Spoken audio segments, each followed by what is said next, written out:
வெளிப்படுத்தல் 7ஆம் அதிகாரம் 4வது வசனத்தை நான் 1 முதல் படிக்கலாம். இவைகளுக்கு பின்பு பூமியின் 4 திசைகளிலும் 4 தூதர்கள் நின்று பூமியின் மேலாவது சமுத்திரத்தின் மேலாவது ஒரு மரத்தின் மேலாவது காற்று அடியாதபடிக்கு பூமியின் 4 காற்றுகளையும் பிடித்திருக்க கண்டேன். ஜீவனுள்ள தேவனுடைய முத்திரை கோலுடைய வேறொரு தூதன் சூரியன் உதிக்கும் திசையிலிருந்து ஏறி வர கண்டேன். அவன் பூமியையும் சமுத்திரத்தையும் சேதப்படுத்துவதற்காக அதிகாரம் பெற்ற அதற்கு 4 தூதரையும் நோக்கி அந்த 4 தூதரையும் நோக்கி, நாம் நமது தேவனுடைய ஊழியக்காரரின் நெற்றிகளில் முத்திரை போட்டு தீரும் அளவும் பூமியையும் சமுத்திரத்தையும் மரங்களையும் சேதப்படுத்தாது இருங்கள் என்று மகா சத்தமிட்டு கூப்பிட்டான். சேதப்படுத்த சொல்றான். பூமி அழிய போகுது, சமுத்திரம் ஒண்ணு இல்லாம போக போகுது. தேவன் கட்டளையிட வரையிலும் தேவனுடைய தூதரானவர்கள் ஒன்றும் செய்ய மாட்டார். இந்த பூமியை அழிப்பதற்கு தேவன் தூதர்களை வைத்திருக்கிறார். சமுத்திரத்தை கலக்குவார்கள், பூமியை அதிர பண்ணுவார்கள், பர்வதங்கள் வெடித்து செதுரும். தேவன் சொல்லும் வரையிலும் அவர் காத்திருப்பார். இதான் வசனம். ஆனா அவர்கள் என்ன செய்கிறார்கள்? படிங்க. முத்திரை போடப்பட்டவர்களின் தொகையை சொல்ல கேட்டேன்.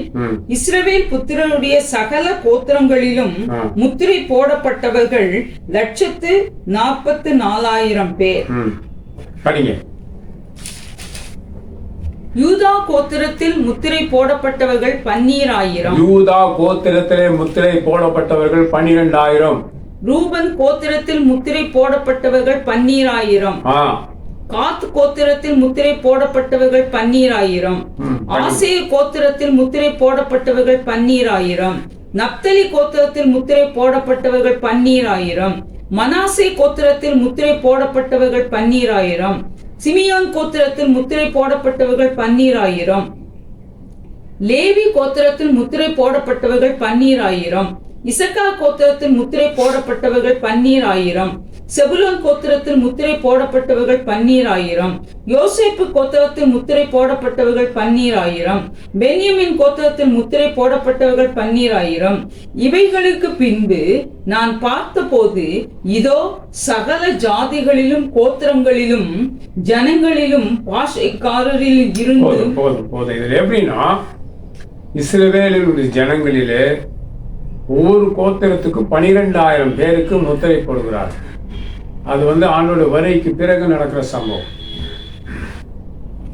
12,000 பேர். அப்ப கணக்கு போட்டு பாருங்க, 144,000 பேர் வருவாங்க. இவெல்லாம் யாரு? இஸ்ரவேல் ஜனங்கள். அவர்கள் தான் அழுது புலம்புவார்கள். அவர்களை தான் தூதர் முத்திரை போடுவாங்க. அவங்களை அண்டிக்கிரசினாலே அவங்களை அழிக்க முடியாது. முத்திரை போடப்பட்டவர்களை அழிக்க முடியாது. அதை தேவன் பாதுகாத்து வச்சிருப்பார். சிலர் சொல்லுகிறார்கள் 144,000 பேர் நாங்க தான். வாங்க, உங்க கணக்குப்படி வாரேன். 144,000 பேர் நாங்க தான் சொன்னா அது யார்? இதுல யாரோட பெயர்கள் தான் சேர்க்கப்படாது. நீங்க சொன்னபடி கல்யாணம் பண்ண மாட்டேன்னு இருந்து சொல்லிவிட்டு சுயப்புணர்ச்சி ஒரு பெண்ணை நினைத்து சுயப்புணர்ச்சி பண்றானே, டாய்லெட்ல ரூம்லயும் பாத்ரூம்லயும் இருந்து வெந்த வெளியேற்றலாம் பத்தியா, அவளோட கூட சயானிக்கிற போல எண்ணம் கொண்டு அவன் இந்த 144,000 பேர்களை சேர்க்கப்பட மாட்டான். ஆண் புணர்ச்சிக்காரன் இருக்கிறானே, கல்யாணம் பண்ண மாட்டேன்னு சொல்லிட்டு அவன் இந்த 144,000 பேர்களில் அவன் பெயர் சேர்க்கலாகாது. கல்யாணம் பண்ண மாட்டேன் இருந்து பொம்பளையை தொட்டு தப்பு பண்றானே, பாவம் பண்ணிட்டானே, அவன் பெயர் இந்த 144,000 பேர்களில் பெயர் சேர்க்கலாகாது. அதேதான் பெண்களுக்கும். சுயபுணர்ச்சிக்காரி ஒரு ஆணை நினைத்து விரலை வச்சு தவறு செய்துட்டா, அவள் வெள்ளை எனக்கு வெளியேற்றிட்டான்னா இந்த 144,000 பேரை சேர்க்கலாகாது. ஒரு பெண்ணிடத்து இன்னொரு பெண் தவறா செய்து விட்டால் அவளுடைய பேர் இதில் சேர்க்கலாகாது. ஒரு கல்யாணம் பண்ண மாட்டேன் என்று சொல்லிவிட்டு அந்த பெண் ஒரு ஆணோடு சேர்ந்து தவறு செய்து விட்டால், பாவம் செய்து விட்டால், இந்த 144,000 பேர்களிலே இவருடைய பெயர் சேர்க்கலாகாது. சரிதானா? காமன் சென்ஸ் இருக்காங்க, அது சேர்க்க கூடாது. அருமையானவரே, சரி, கல்யாணம் பண்ணினவன் கல்யாணம் பண்ண மாட்டேன்னு இருந்து அவனுக்குள்ளே பரிசுத்த குலைச்சல் வந்து விட்டது என்பதற்காக அவன் போய் தேவன் ஒரு பெண்ணை பார்த்து விவாகம் செய்கிறான். அவன் வாசி.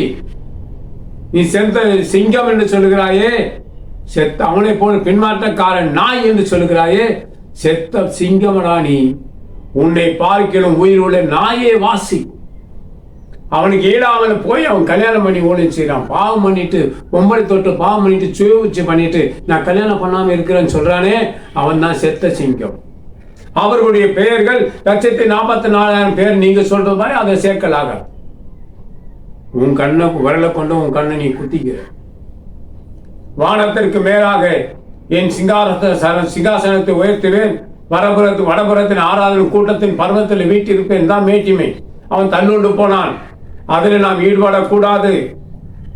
இதெல்லாம் பாஸ்டர் டான் சொல்லி கொடுத்தாரு 1992. அன்பானவர்களே, எனக்கு பெரிய பரலோகத்தில் பெரிய இடம் வேண்டாம், எனக்கு சின்ன இடம் இருந்தால் போதும். அவருடைய வருகையில் எடுத்துக்கொண்டால் போதும். அந்த பெரிய இடத்துக்குரிய தகுதி எனக்கு கிடையாதுன்னு பாஸ்டர் டான் சொன்னார்.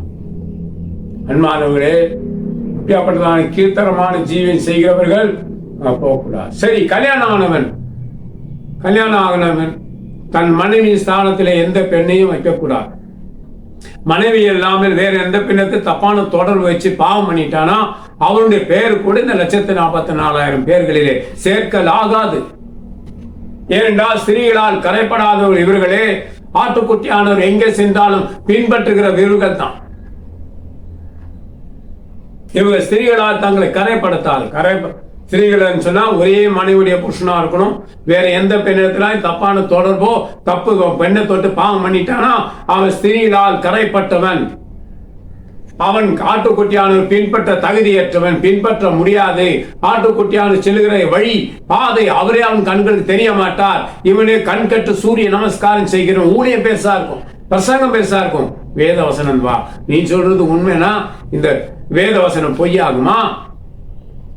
ஆட்டுக்குட்டியானவரை பின்பற்றுகிற தேவனுடைய ஊழியக்காரனே, உன்னை நீ தேவனிடத்தில் ஒப்புக்கொடு. உன் மனைவியின் ஸ்தானத்தில் வேற பெண்ணை வைக்க வேண்டாம். அந்த எந்த பெண்ணை தொட்டு நீ பாவம் செய்யாது. எந்த பெண்ணது பாவத்தின் இன்பங்களை நீ அனுபவிப்பாயானால் தேவனுடைய கண்கள் உன்னை பார்க்கிறது, தேவ தூதர்களின் கண்கள் உன்னை பார்க்கிறது. ஒரு நாளும் ஒரு வினாடியும் நீ தேவனாய் கிறிஸ்து இயேசுவை ஆட்டுக்குட்டியானவரை பின்பற்ற முடியாது. உன் கண்டுக்கே நீயே குருட்டு பயலா இருக்கிற.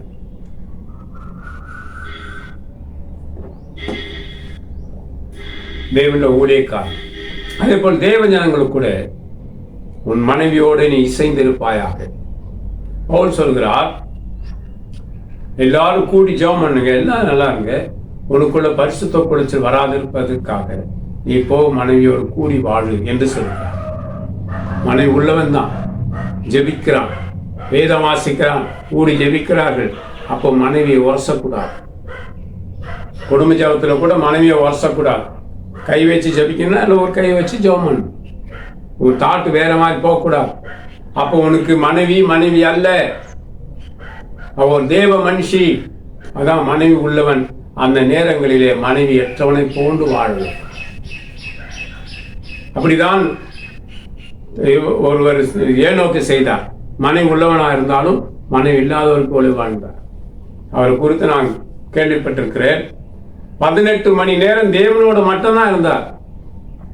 6 மணி நேரம் வேலையாட்களோடு மனைவி பிள்ளைகளோடு வாழ்ந்தார். அப்பவும் அவரு தேவனோடு தான் இருந்தார். அன்பான தேவ ஜனமே, ஒரே மனைவியுடைய புருஷனாய் வாழும். உன் மனைவி இடத்துல நீ அன்பாயிரு. உன் மனைவியை நேசி, அவளை புரிந்து கொள். அவளுடைய விருப்பங்கள் என்ன, அவளுடைய ஏக்கங்கள் என்ன, அதை தீர்க்க பிரயாசப்படுவே. அதான் உனக்கு மேல இருக்க ஆசீர்வாதம். மனையை விட்டுட்டு ஏவான பொண்டாட்டிக்க பொம்பளை கிடைப்பாளான்னு அலையாத, அவளை கூட சேர்த்துக்கலான்னு முயற்சி எடுக்காத. உன்னை போல சபிக்கப்பட்டவன் யாரும் இல்லை.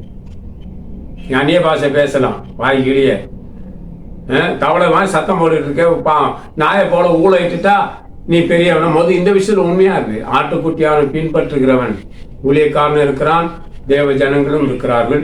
நீங்கள் ஒரே மனைவியுடைய புருஷனாக வாழ். கல்யாணம் பண்ணாம வாழ்ந்துட்டேன் ஐயா, என்னால முடியல, அழுது புலம்பு ஆண்டவரிடத்துல, அதுக்கு மேல முடியலையா, ஒரு பெண்ணை கல்யாணம் பண்ணி கண்ணியமாய் வாழ். தேவனோடு இரு, தேவனை ஆசீர்வதிப்பார், தேவன் உன்னை பார்க்கிறார், தேவ தூதர் உன்னை பார்க்கிறார்கள். அன்பானவர்களே, தேவன் உங்களை கைவிட மாட்டார். தேவன் உங்களை வழி நடத்துவார். உன் இளவயதின் பக்தியை தேவன் மறப்பதில்லை. அவர் மறக்க மாட்டார். நான் இதுவே விவாகம் பண்ணாமல் இருந்தேன், இப்ப விவாகம் பண்ணிவிட்டேன், தேவன் என்னை தள்ளிவிட்டார், இந்த எண்ணம் உனக்குள்ள இருக்கிறதா? நீ அதை அவிழ்த்து தள்ளி போடு. தேவனுடைய கரம் உன் மீது இருக்கிறது. தேவனுடைய அன்பு உன் மேல இருக்கிறது. அவர் கொடுத்த வேலை உன் மேல இருக்கிறது. சோர்ந்து போகாதே. தேவனை அண்டிக் கொண்டு தொடர்ந்து தேவனுடைய ஊழியத்தை செய். நான் டிபிஎம் இருந்தவன் தான். டிபிஎம் வெளியில வந்து தெருவா அலைந்து தெரிந்தேன். ஒவ்வொரு நாளும் என் பாக்கெட்ல குறைந்தது என்னோட பேக்கில் 5000 டிராக்ஸ் இருக்கும். ஒவ்வொரு இடம் காலேஜ் வாசல்களில் இருந்து எல்லா இடங்களும் கொடுத்து கொண்டிருப்பேன். கஷ்டம்தான், ஆனால் செய்வேன். அரவாணிகள் மத்தியில் போய் ஆண்கள் மத்தியில் ஊழியம் செய்தேன். அரவாணிகள் பெண்கள் மத்தியில் போய் ஊழியம் செய்ய தேவன் உதவி செய்தார். அருமையான ஓரியினை சேர்க்கையாளர் ஆண்கள் மத்தியில் போய் ஊழியம் செய்திருக்கிறேன். பெண்கள் மத்தியில் ஊழியம் செய்திருக்கிறேன். விபச்சாரிகள் மத்தியில் போய் ஊழியம் செய்திருக்கிறேன். அதுக்கு ஆட்கள் இருக்கிறார். சிபிஎம் வெளியில வந்த பிறகு இப்படி எல்லாம் போய் ஊழியம் செய்தேன். கிராமமா ஊழியம் செய்தேன். ஒரு கிராமத்தில் ஆந்திராவில் போய் ஊழியத்துக்கு போயிட்டு நான் இந்த எண்ணில படுத்திருக்க ஒரே ரூம் தான். என் கூட படுத்திருந்தவர்கள் எழுந்து வெளியில வந்து விட்டார்கள். நைட்ல அவர் என்ன சூழ்ச்சி பண்ணார்களோ தெரியாது. அந்த கடைசியில் ஒரு பெண் படுத்திருக்கிறார். நைட்டு 1 மணி. அந்த பெண் உருண்டு வந்து என் பக்கத்தில் படுத்துக் கொண்டார். நான் விரும்பியிருந்தால் அந்த பெண்ணை நான் தொட்டு இருந்திருக்கலாம். நான் அதை செய்யவில்லை. உடனே என் பேகை எடுத்துக்கும் சேர் எடுத்துக்கும் வெளியில வந்து உட்கார்ந்து கொண்டேன். சேர்லேயே உட்கார்ந்து கொசு புனிங்க எடுத்துட்டு. அன்பானவர்களே, அங்கே பாம்பு தொல்லை இருக்கு, எலி தொல்லையும் இருக்கு. அப்போ தனிமையா இருந்த என்னை யார் பார்க்கிறது? யார் என்னை நடத்துகிறது? தேவன் என்னை பார்க்க நடத்தினார். வேண்டாம், அந்த பெண்ணு பாருங்க, அந்த கடைசியில் பார்த்து உருண்டு என்கிட்ட வந்துட்டா. அது என்னது? என்னை கலங்க பண்ணுகிற ஆவி, என்னை வாகம் பண்ண பார்க்கிறார்கள். அதுக்கு இந்த ஊழியக்காரனா உடந்தேன். அருமையானவர்களை எழும்பி வெளியே வந்து தாழ்பால் போட்டுட்டேன். அவன் உள்ளே கிடக்கட்டும் சொல்லி வெளியே வந்தோம். நான் என்ன தவறு செய்தாலும் எந்த இன்பங்களை அனுபவித்தாலும் யாருக்கு தெரிய போகிறது? என்ன நடத்தி எனக்கு நடத்திப்புக்காரே கிடையாது. தேவன் நம்மை உண்மையாய் அவரே நடத்திப்புக்காரன்னு வழி நடத்துவார். எனக்கு கிடைச்ச சந்தர்ப்பம் உங்களுக்கு கிடைச்சா என்ன பண்ணிருக்கீங்க? அருமையானவர்களே, கரைப்பட்டு விட்டால் சுய புணர்ச்சிக்காரன் அவன் ஆட்டுக்குட்டியானவர் பின்பற்ற முடியாது. சுய புணர்ச்சிக்காரை ஆட்டுக்குட்டியானவர் பின்பற்ற முடியாது. ஆண் புணர்ச்சிக்காரன் ஆட்டுக்குட்டியானவர் பின்பற்ற முடியாது. நான் அரவாணிகளோடு சேர்ந்து ஊழியம் செய்திருக்கிறேன். எனக்கு நல்ல ஊழியக்கார் அரவாணி அவர். அன்பானவர்களே, அவங்களோடு தங்கி இருக்க ஊழியம் செய்திருக்கிறேன். தேவன் என்னை காப்பாற்றினார். நீங்கள் தேவனை ஆட்டுக்குட்டியானவர் பின்பற்றினால் ஒழிய எங்கேயும் போகாது. கர்த்தர் உங்களை ஆசீர்வதிப்பாராக. சமயம் இல்லை. சர்வலவரே, உம்மை துதிக்கிறேன். பெரிய காரியங்களை செய்தவர்களும் வழிநடத்தியவர்களும் ஜனங்களை காத்தவர்களும் அவங்களை தேவ ஜனங்கள் பின்பற்றட்டும். தேவ ஜனங்களுடைய கரத்தை பிடித்துக் கொள்ளட்டும். அவனுடைய கண்கள் பூத்து போகாமல் இருப்பதாக. பரிசுத்த கேள்விகள் தேவ ஜனங்களுக்குள்ள வராமல் இருப்பதாக. அவர்கள் கரங்கோத்து வாழட்டும். ராஜா, ஒரே மனைவியுடைய புருஷனாய் வாழட்டும். ஒரே புருஷனுடைய மனைவியாய் எந்த பெண்ணும் வாழட்டும். வாலிப வயதிலே சிருஷ்டிகரையாக உண்மை நினைத்து அவர்கள் வாலிபர்கள் வாழட்டும். கர்த்தர் நீங்கள் கைவிடாதிருப்பீர்களா?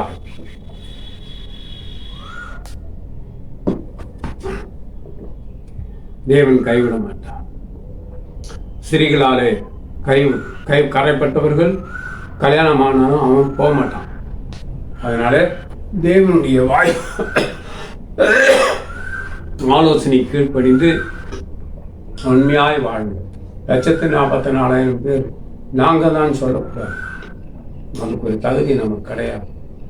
எனக்கு சிபிஎம்ல பரிசுத்தவங்க சொல்லி கொடுத்துருக்கான். தேவன் உங்களை கரம் பிடித்து வழி.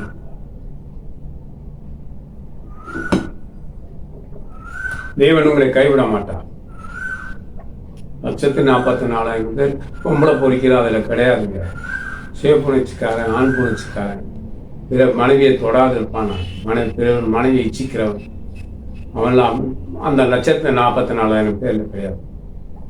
கல்யாணம் பண்ணாமல் இருக்கிறது நல்லது. ஆனால் உன்னவரில் வச்சுக்கோ. கல்யாணம் பண்ணிடணும்னு குறை பேசாத. நீ கல்யாணம் பண்ணாமல் இருந்து என்ன பிரயோஜனம்? டாய்லெட்டில் போய் உட்காந்து என்ன பண்ணுற? பாத்ரூம்ல உட்காந்து என்ன பண்ற, தனிமையா ரூம்ல இருக்கும்போது என்ன பண்ற, உன் அசுமிகளை கெட்ட எண்ணத்துக்கூட தொட்டு ஒருவன் அப்படி தொட்டு சுய பணிச்சு பண்ணி விந்த வெளியேற்றினா தேவ தூதன் அடித்தான்.